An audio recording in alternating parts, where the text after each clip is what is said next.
Diggity daggity, here we are in a garden with the cicadas in the background. Do you mind? I don't. Let's see, I have some reading today. Don't know how it's going to go. I hope it's enjoyable. I have from echoes from the classics, back to front. I'll take out my bookmark and we'll see where we go with that. Come and Let Us Live by R. Crashaw. I think it's Robert Crashaw. And I just looked him up before I started this reading. I believe he lived from the early 1600s to around 1649 or so. It was a while ago.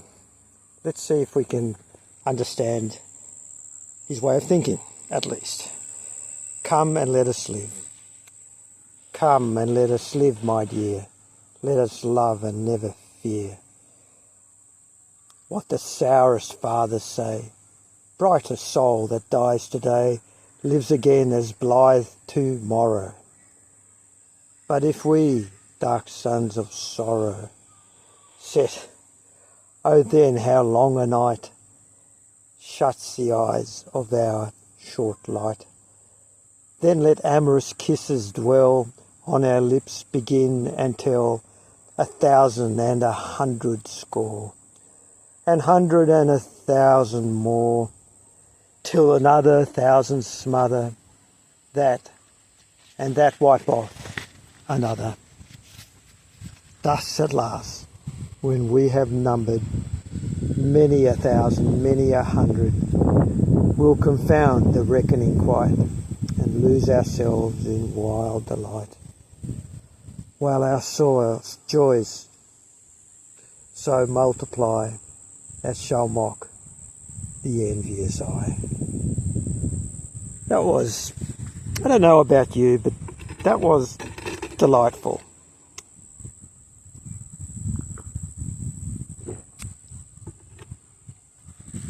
Is there something else here that I wish to read? I actually picked up a book from the library. Believe it or not, it had never been taken out. It's this book. Well, it's got the barcode over the top, but it's Emily Dickinson Selected Poems. I never knew anything about Emily Dickinson, but she was an American poet, 1830 to 86. She was born and lived in Amherst, Massachusetts. Right. We'll just go to the first one. Success is counted sweetest by those who never succeed. To comprehend the nectar require...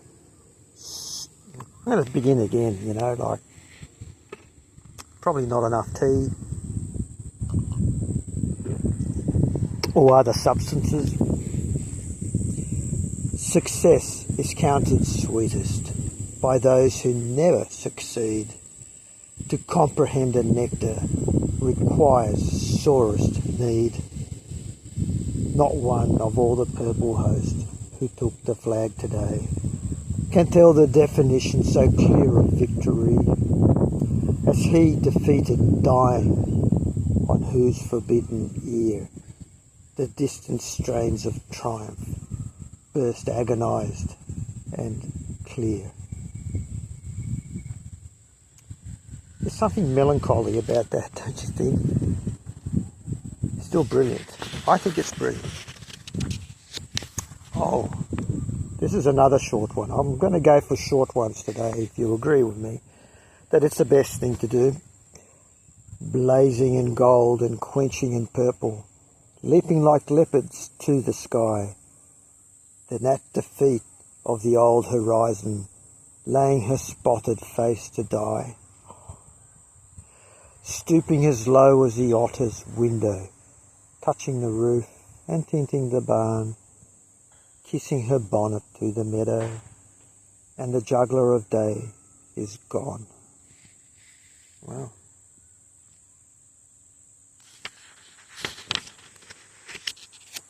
Here we have 249. This one's entitled. See, they're all entitled by number. Don't ask me what's going on here.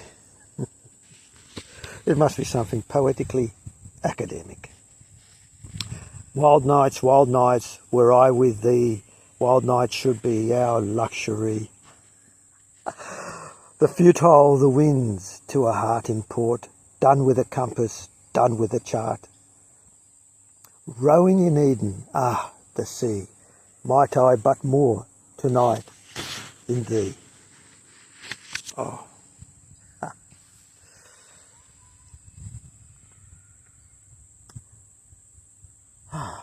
She is pretty good, this Emily Dickinson. I feel like we should all know her a little bit better. I feel like I should know her better. Over the fence, strawberries grow. Over the fence, I could climb. If I tried, I know berries are nice. But if I stained my apron, God would certainly scold. Oh dear, I guess if he were a boy, he'd climb. If he could. I don't understand that one.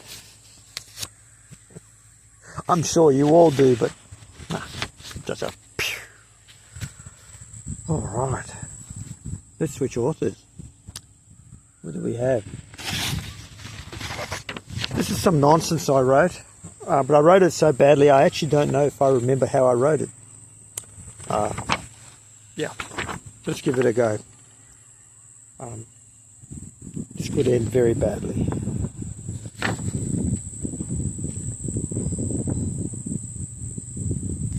Says no. T out Concordia. But so ya clems I do.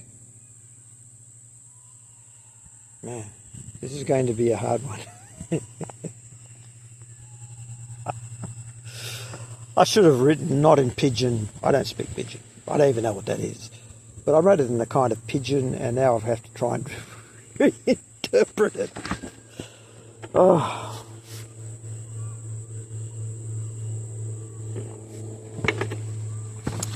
I need an injection of some sort. I'm not sure what, but if you can think of anything, let me know.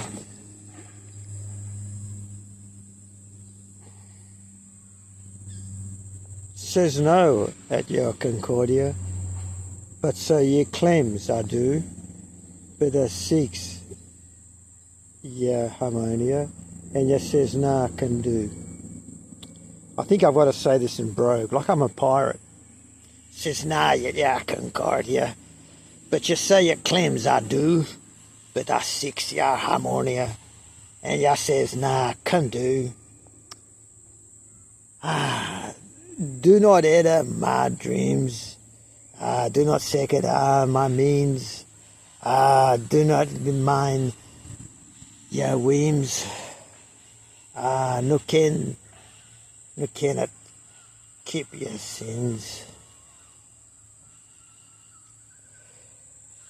Let your old fellow with crook with a lever. I'm going to have to write this in proper English. This is going very badly. Okay, I'm going to move on. This is a fail. I'm going to have to rewrite this in the manner that we can reread it. And at the end of this little short video, I will come back after I've paused it and sat down and written it again. I'm going to deliver you the poem that you should have had, and you probably deserved, and you're not getting. So, what can I do here? We'll let that blow away in the wind. The wind's taken it away. Oh, I have another book. This is Gray and Moore. Gray and Collins. Oh, well, never said I was going to be right. We'll take out the bookmark.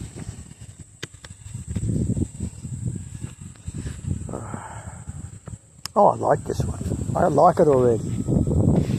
Favourite cat. An ode on a death of a favourite cat. By Gray and Collins. This is written by Gray. There's a bit of a footnote here. March 17th, 1747. First published in Dodsley's collection in 1748. Ode on the death of a favourite cat. drowned in a tub of goldfishes. 'Twas on a lofty vase's side, where China's gayest art had dyed the azure flowers that blow, demurest of a tabby kind, the pensive Selima reclined, gazed on the lake below. Her conscious tale her joy declared, the fair round face, the snowy beard, the velvet of her paws, her coat that with a tortoise vies, her eyes of jet and emerald eyes. She saw and purred applause. Still had she gazed, but midst the tide, two angel forms were seen to glide. The genii of the stream, their scaly armour's Tyrian hue, throw richest purple to the view, betrayed a golden gleam. The hapless nymph with wonder saw a whisker first and then a claw. With many an ardent wish, she stretched in vain to reach the prize. What female heart can gold despise? What cat's averse to fish? Presumptuous maid with looks intent, again she stretched, again she bent, nor knew the gulf between. Malignant fate sat by and smiled. The slippery verge her feet beguiled. She stumbled headlong in. 8 times emerging from the flood, she mewed to every watery god, some speedy aid to send. No dolphin came, no Nereid stirred, nor cruel Tom nor Susan heard. A favourite has no friend. From hence, ye beauties undeceived, no one false step is never retrieved. And be with caution bold, not all that tempts your wandering eyes and heedless hearts is lawful prize, nor all that glisters gold. Well, Mr. Gray, you've outdone yourself. Ode on a distant prospect of Eton College. Okay. It's going to be a long one. Should we go for a short one? Should we go for the churchyard? That sounds lots of graves. I like gravy sort of poems. I don't know about you, but graves, epitaphs are really good. Here we go, the epitaph. Here rests his head upon the lap of earth, a youth to fortune and to fame unknown. Fair signs frown not on his humble birth, and melancholy marked him for her own. Large was his bounty, and his soul sincere. Heaven did a recompense as largely send. He gave to misery all he had, a tear. He gave from heaven, 'twas all he wished, a friend. No farther seek his merits disclose, or draw his frailties from their dread abode. There they alike in trembling hope repose, the bosom of his Father and his God. I like that. I like that. There's a reference to Petrarch. A sonnet from Petrarch. Well, I think we'll push back to the short stuff. First, this is the stuff I got from the library. Again, I think this book got taken out once. There's one stamp in it. No, there's no stamps in it. And it was published yet in, when was it published? Nope, it's got 2 library cards on it. No borrowings. Must be such a popular book. But I like the look of it. It's, it was published, copyright 2003 by Oxford University Press. Edited by Erin, McKean, illustrations by Danny Shanahan, with a foreword by Richard Lederer. They all sound like esteemed people to me. Okay, some words. Ephorize. E-P-H-O-R-I-Z-E. Ephorize. To rule. To have a controlling influence on. From a title given to magistrates in various Dorian states, especially Sparta, where the 5 ephors, appointed annually by popular election exercise a controlling power over the kings, no less. From a Greek word meaning overseer. Wow. Let's find another one.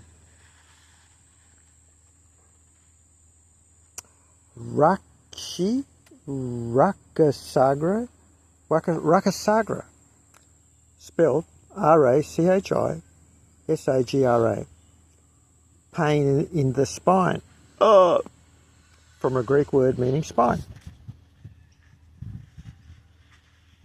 Oh, here's another one. Rememble. I don't know what that is. R-E-M-E-M-B-L-E. Remember. A false memory, especially of some place, object or event of one's childhood. Also uses a verb. I remembered the house as being bigger, not so yellow, as an example.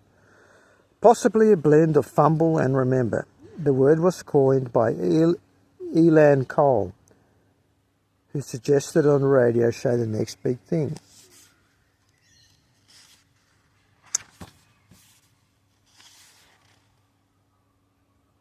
Sardudledum. Sardudledum. S-A-R-D-O-O-D-L-E-D-O-M. Sardudledum. A word used to describe well written and clever. Well, that's not going to be us, is it? Well, but trivial or immoral, plays or the milieu in which such work is praised.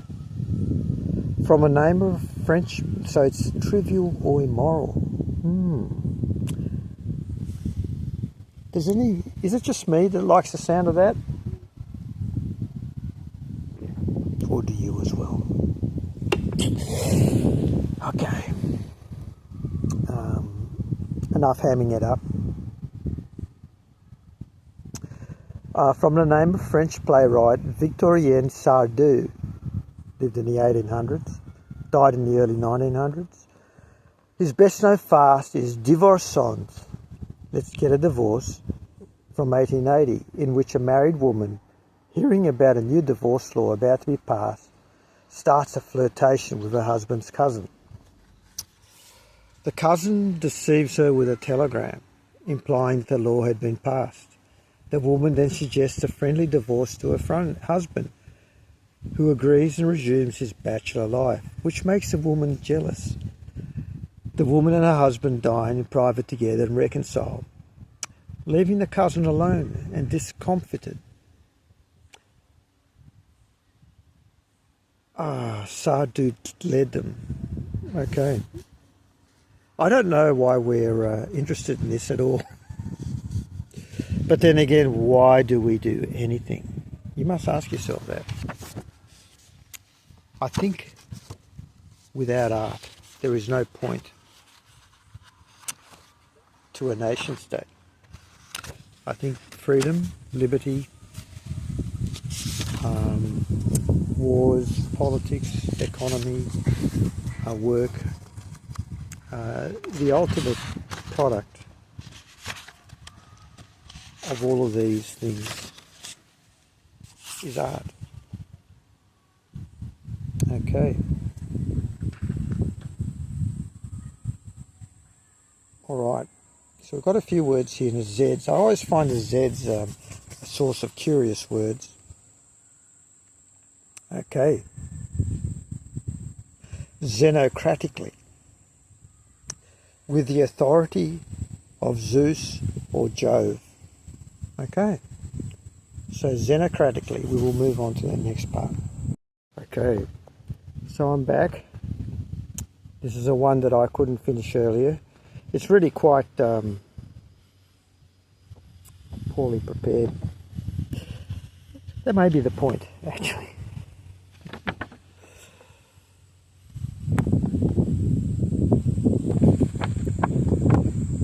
Says no yet ya Concordia.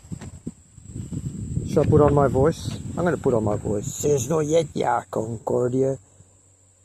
But say ya claims I do. But a 6-year Harmonia.